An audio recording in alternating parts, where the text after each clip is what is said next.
안녕하십니까. 신의 한수의 신혜식입니다. 개판 5분 전 청문회, 뻔뻔하기 이를 데 없는 청문회, 범죄자들의 집단, 바로 국회에서 벌어진 청문회 내용들입니다. 특히 박영선 의원의 뻔뻔함은 하늘을 찌릅니다. 그래서 오늘은 박영선 의원 청문회를 끝까지 지켜보신 강효식 박사 모셔서 이야기 나눠보도록 하겠습니다. 안녕하십니까? 네, 안녕하세요. 아우, 저는 막 오늘 몇 번 방송에서 박영선 얘기를 했는데 막 짜증이 나요. 네. 뉴스만 봐도 짜증나고, 네네. 언론들이 거의 뭐 박영선 편에서 맞습니다. 박영선 감싸기를 하고 있습니다. 네네. 기레기들이. 네. 이번에 이제 3.8 그 개각에 대한 인사청문회가 이제 어제 마무리가 됐습니다. 정말 말도 많고 탈 많은 인사청문회, 이번에도 여전했습니다. 사실은 그 청와대 인사검증에서 제대로 된 후보들을 올리고 또 인사청문회가 된다면 무슨 문제가 있겠습니까? 그런데 여러 가지 하자 있는 이런 후보들이 나오니까 당연히 그 공직 인사 배제 7대 기준에 의해서 또 야당 의원들이 공격을 하고 또 이렇게 하게 되는데, 특히 그 박영선 의원의 경우에는 자료 제출도 하지도 않고 또 답변 태도가 아주 그 불손해서 많은 사람들이 국민들로 하여금 그 공분을 사게 됐고, 정말 그게 본인이 청문회를 하는 것인지 받는 것인지를 구분 못할 정도로 그런 문제를 야기했고, 결국에는 자료 제출도 하지도 않고 또 답변 태도가 아주 불량해서 결국에는 그 야당 의원들의 그 보이콧을 해서 결국에는 파행이 되게 됐습니다. 네. 자, 주요 내용들 하나하나 짚어주시죠. 네네. 예. 그러니까 이제 어느 그 박영선의 태도죠. 태도인데 네네. 시종일관 아마 이제 장관이 거의 된 듯한 생각인 것 같습니다. 얼굴에 미소를 띠고 또 중간중간에 이제 약간 그 썩소 같은 것도 이렇게 비아냥거리는 그런 태도. 그리고 본인이 화가 난다, 이런 말도 하고 또 목소리를 또 크게도 합니다. 그리고 이제 위원장이 이렇게 중재를 하게 되면 따라야 되거든요. 근데 또 바로 이렇게 말대답하고 또 이렇게 질문한 의원들이 좀 가만히 있으라는데 계속해서 이어가는 이런 것들이 결국에는 이제 화를 일으키게 되는 분위기를 굉장히 이제 흐리게 했던 것이고요. 여러 가지 의혹들도 많이 나왔죠. 맞습니다. 네, 그 중에 이제 좀 여러 가지 역공 사례. 그러니까 본인이 이제 공격수로 나선 그런 사례가 되는데요. 예를 들어서 의원들이 이런 걸 물었습니다. 2009년도에 임시 회기 중에 태국에 가서 골프를 치지 않았느냐, 이런 말 하니까 뭐 어쩌다고 얘기를 해야 되는데, 그거보다는 MB가 국정원을 통해서 사찰을 했다. 그래서 졸졸 아이오가 따라다니면서 사찰해서 그것을 KBS 방송에 실었다. 이렇게 해서 방향을 실어버리고, 본인은 또 이렇게 합니다. 10년 동안 MB 사찰을 받아서 보다 정의롭고 바르게 살게 돼서 감사하다. 때한 이런 말을 하는 거 하면. 아니, 근데 뭐 재산도 많고 말이죠. 거의 20억, 30억 가까운 돈을 몇 년 안에, 몇 년 안에 써버렸잖아요. 근데 그게 보통 중산층은 그 정도 쓴다고 하는데, 아니, 이거 대기업 오너 같이 맞습니다. 돈이 많은 사람들이나 그 정도 쓰는 거지. 이게 벌기도 힘든 돈 아닙니까? 평생 40억을. 근데 그걸 다 써버린 거 아닙니까? 대단한 사람이에요. 가만 보면은. 맞습니다. 우리는 그럼 천민이네.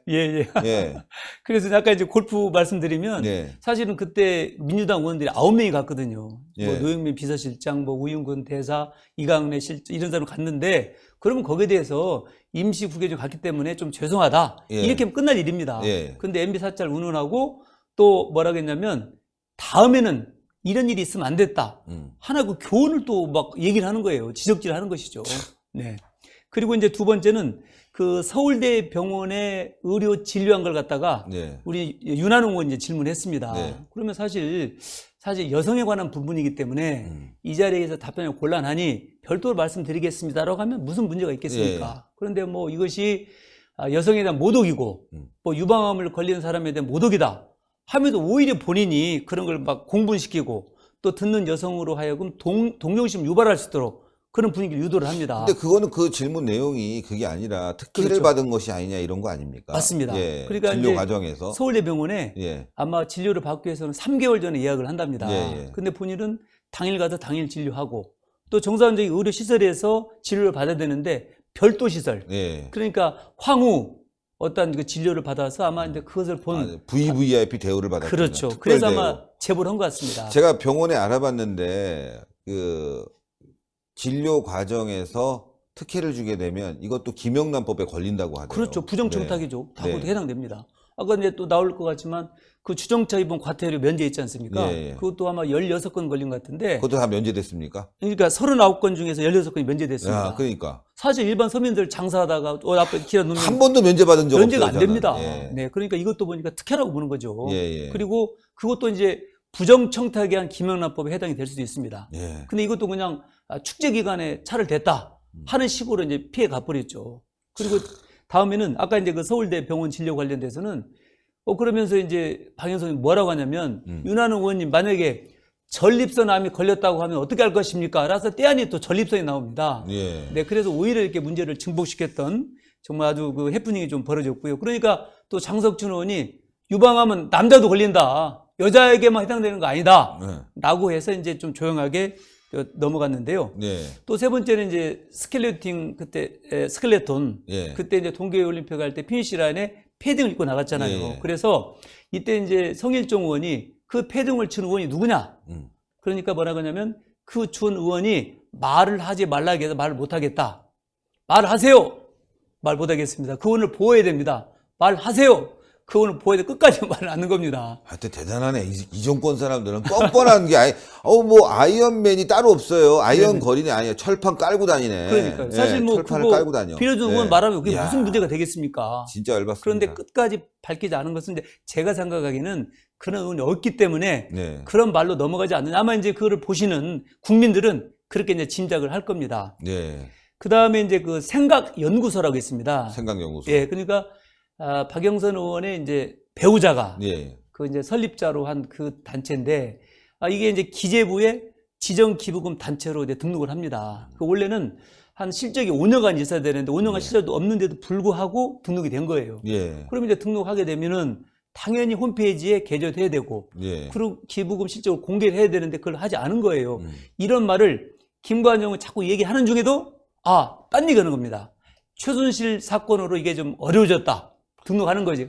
갑자기 왜 최순실 왜 나옵니까? 법원에서도 툭하면 최순실과 관련돼서 뭐 이거는 예. 석방을 해줘야 된다는 얘기 그러니까요. 나오고 말이죠. 민주당에 필요할 때 최순실, 네네. 자유한국당 공격할 때 최순실이 맞습니다. 따로 있군요. 야, 양념처럼 써먹는 거죠. 네. 네네. 진짜 더럽습니다. 진짜. 네, 그리고 이제 가장 그 문제가 되는 게 이제 김학의 전 차관의 동영상 CD 문제가 거론이 되는데 이 문제를 아마 이제 여당 의원들이 일부러 말할 기회를 주는 거예요. 그 당시 그 법사위원장으로 김학의 전 차관의 동영상 관련 부분에 대해서 약간 유도를 하니까 잘 됐다 싶어서 계속 얘기를 하는 거예요.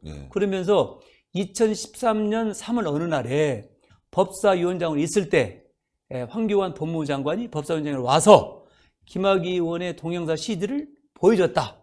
그리고 자기는 끝까지 볼 수가 없었다. 민망해서. 뭐가 민망해? 내용 저희가 계속 얘기했지만 그걸 또 보여줘야 되겠네. 아니 그러니까, 민망한 게 아니라 이게 전부라니까요. 이렇게 네. 노래 부르면서 어떤 여성이 뭐 김학인지 누군지 안고 있는 거 이게 전부예요. 아니 무슨 야동이 아닌데 그러니까, 사람들 아주 진짜 네네. 사람 여러 가지로 괴롭히네요. 그러니까 아주. 이제 네. 박지원 의원을 끝까지 다 봤다. 이런 네. 얘기를 하면서 어떤 심각성을 간곡히 제안했다. 이렇게 얘기를 합니다. 그러면 이 국민들은 진짜 그렇게 알잖아요. 그렇죠. 그런데 여기에 대해서 황교안 총리가 바로 그런 기억도 없고 그런 하지도 않았다. 네. 이게 명백히 밝힙니다. 그러니까 이 청문회 끝난 다음에 본인이 직접 얘기가 아니고 보좌진을 통해서 자기가 보여준 것이 아니고 이 CD를 갖고 있었다라고 했다라고 거짓말을 바꿉니다. 이렇게. 그래서 오늘 오후에 그 민경욱 우리 자유한국당의 대변인이 논평을 합니다. 네. 아주 상세하게 얘기를 하는데요.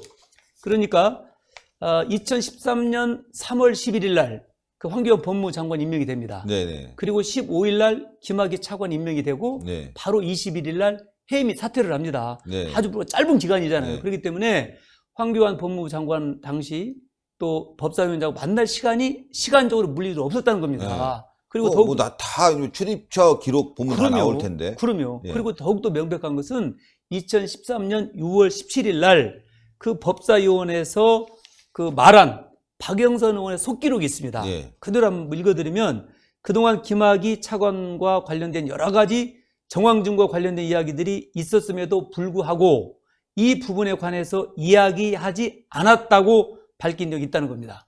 속기록에. 그러니까 본인이 김학의 아무한테도 이야기하지 않았다는 거 아니에요? 그렇죠. 예. 야, 이거. 그래서 이 부분에 대해서 지금 자유한국당에서는 국회법 또는 그 여러 가지 그 형사상에 가능한 법으로 위증으로 해가지고 네. 고발 조치할 예정이라고 합니다. 예. 네. 아니, 종합 세트네요. 뻔뻔함의 종합 세트. 네네. 아, 이런 사람이 장관한다는 게 믿을 수가 없어요. 그래도 네네. 과거면 국회의원 장관하면 적어도 기준점에 있는 양심은 지켜줄 줄 알았는데 맞습니다. 그 양심 이하에 있고 그걸 그렇습니다. 받아 쓰는 언론들이 개쓰레기 새끼들이고 아니, 이해를 할 수가 없어요. 이 정도 사안이면은 정확하게 적어서 국민들에게 알려야 맞습니다. 되는데 옹호를 하고 있어요. 과거 네. 박근혜 정부 당시처럼 기사 썼으면 맞습니다. 여기 있는 장관들은 다 깜빵에 갈 인간들이지 맞습니다. 청문회장에 나올 인간들이 아니잖아요. 그렇습니다. 이야, 그리고 이제 그 적십자 회비 자료를 요구를 하니까 예. 뭐 계속 직원 탓하는 아마 제가 이것도 납부를 하지 않아서 그럴까라는 생각을 해봅니다만은 그 이종배 의원이 계속 추궁을 했습니다. 자료 요구해 달라. 그게 뭐 얼마나 어려웁니까? 근데 예. 오전에 얘기는 끝까지 오후에 내지도 않고 결국에는 직원 탓으로 돌립니다. 왜 갖다 주지 않았느냐 이렇게 해서요. 그 다음에 이제 오피스텔의 전기료, 가스료 납부 대액을 물어보니까 이거 물어본 이유를 알죠. 거기에 거주하는지 안 하는지를 그렇죠. 물어보기 위해서 하니까 어떻게 답변했느냐. 미납한 사실이 없다. 그러니까 얼마나 많이 납부를 해서 체류했는지 보려고 하는 것인데 예. 체납한 거 접더라고 그렇게 답변하는 거예요. 동문서답이죠. 그 다음에 일본 동경의 아파트 신고액과 이제 임대 수익에 대해서 물어보니까 이건 이제 이철규 의원이 물어봤습니다. 예. 이철규 여러 가지 기준을 대면서 물어보니까 뭐 최초 매입가냐, 공시지가냐, 뭐 실거래 가격 이런 부분에 대해서 좀 소상히 얘기를 하면 돼야 되는데 동경에서는 집이 크고 작고 함에 따라서 뭐 측정이 어렵고 계속 장어 얘기하면서 결국엔 자기가 화가 난대요. 화가 나도 얘기를 못 하겠다는 식으로 또. 아니, 다른 사람 그 자리에 앉으면 다 화나게 만들었잖아요. 쓸데없는 얘기로. 맞습니다. 그 다음에 이제 고액 후원자와 해외 출장을 가지 않았느냐. 예. 또 이런 질문하면 뭐 갔다, 안 갔다라고 하면 끝나는데 예. 바로 그 납부자에 대해서 MB가 사찰을 했다. 그 회사가. 그러면서 또 말을 돌립니다. 그 다음에 이제 천안함 폭진건에 대해서도 아마 본인은 그 북한 폭침을 갖다 인정하지 않는 것 같아요. 이제 제 생각은. 잠수함 충돌이라고 얘기했잖아요. 그러니까요. 그래서 육군본부에 갔는데 자기가 자료를 보니까 정부 발표가 다르다. 그러면서 중기벤처부 장관으로 말하기 곤란하다. 이렇게 얘기를 합니다. 그래서 이런 분이 과연 그 국무위원 자격이 있는가라는 그런 생각도 해봤고요. 또 곽대현 의원이 그 상명여대 그 체육특기생에서 네. 이렇게 혹시 그 편입된 거 아니냐라고 하면서 경희대에 그 편입 입학 서류를 달라. 그러니까 뭐 개인정보에서 주지 못하고 있고 또 이렇게 말하니까 체육특기생에 대한 모독이다 하면서 또 이제 체육특기생들이 전체를 잊지도 없는 공부를 정유라는 메달 땄는데도 깜빵이 갔어요. 예, 그렇죠. 그것 때문에 네네. 입사 때문에 한 교수들 다 네. 심사위원들 다 깜빵이 갔는데 야, 진짜 뭐라고 얘기해야 될까요? 이거를 그러니까. 이런 쓰레기 같은 상황을 뭐라고 얘기해야 될까? 진짜 정말 화가 납니다. 맞습니다. 예. 그래서 철면피라고 예. 민경욱 그 대변인도 이제 철면피 가족을 쓴 유선자다 예. 이렇게 논평을 했습니다만은 또 하나는 이제 우리 황교안 그 당대표가 집 내채 부분을 얘기했잖아요. 예. 그러면 이 내채라는 부분은 제가 볼 때는 다주택자다. 집이 많다라는 의미로 해석할 수 있고 그것이 내채든 세채든 그게 뭐 중요합니까? 근데 이제 박영선 의원은 실제 집이 세 채 있고 하나는 구로동에 전세집이 있습니다. 그러면 이거 전세를 황교안 법무장관이 소유로 알고도 거짓말했다. 이게 가짜 뉴스다 하면서 이걸 뭐 법적으로 책임지겠다고 묻겠다고 하는 것은 정말로 그 어떤 장관 후보로서의 위치가 아닌 그 공격자로서의 해당행위다. 저는 이제 그렇게 생각을 하고요. 이 밖에도 많은 그 박영선 의원이 어록을 남겼습니다. 예. 처음에 이제 청문회 시작할 때 뭐라고 하냐면 향나무는 도끼로 찍어도 향이 계속 난다. 그 말을 또 반추해 보면 자기는 향이고 향나무고 그 공격하는 의원들을 도끼로 보는 거죠. 야, 이거 어이가 없네요. 예. 또 하나 아까 이제 그 서울대 병원 진료기록 물어보니까 어떻게 했냐면 인간이 동물과 다른 것은 사람을 존중하기 때문에 그렇다면서 그 질문한 의원들을 동물로 또 격하를 시킵니다. 그래서 또 의원들이 또 발끈했죠. 네. 아, 오늘 정말 어이가 없습니다. 더 네네. 얘기하면 여기 때려 부실 것 같아서 좀 참고 말이죠. 방송 여기까지 하는데. 네. 하여튼 끝까지 잘 네. 취재해 주시고 좋은 말씀 해 주셔서 너무나 네네. 감사드립니다. 감사합니다. 어쨌든 이번에 그 청문회 후에 인사청문 그 거부 여러 가지 그 보고서 문제가 있는데 네. 이번 문재인 대통령 여기다 이번만큼은 제대로 평가를 해서 채택되지 않는 그런 장관들을 임명하지 않기를 바라지만 아마 임명할 것으로 보입니다. 여기에 대해서 국민들의 저항이 반드시 뒤따라 된다고 그렇게 생각을 합니다. 엄중하게 문재인 정부의 인사 실책을 이번에 따져야 된다 그렇게 생각을 합니다. 네. 아유, 대단히 감사합니다. 네. 향나무는 잘라도 향이 난다. 아, 좋은 얘기인데요. 예. 그런데 자신은 향나무가 아니잖아요. 예. 박영선 의원은 향나무가 아니라 제가 봤을 때는 옛날 시골 그 집에 가면은 그 변기 들어가는 그 문짝 탁 열면은 아주 막 와 고맙고 예? 그 푸세식 그런 냄새가 나는데요. 예. 국민들 다 그렇게 느낄 것 같은데 어떻게 생각하십니까? 예. 자, 동그랗게 올라가는 구독 버튼 여러분들 꼭 눌러주시고 추천 버튼 댓글로 많이 응원 부탁드리겠습니다. 대단히 감사합니다. 감사합니다. 예, 맞습니다.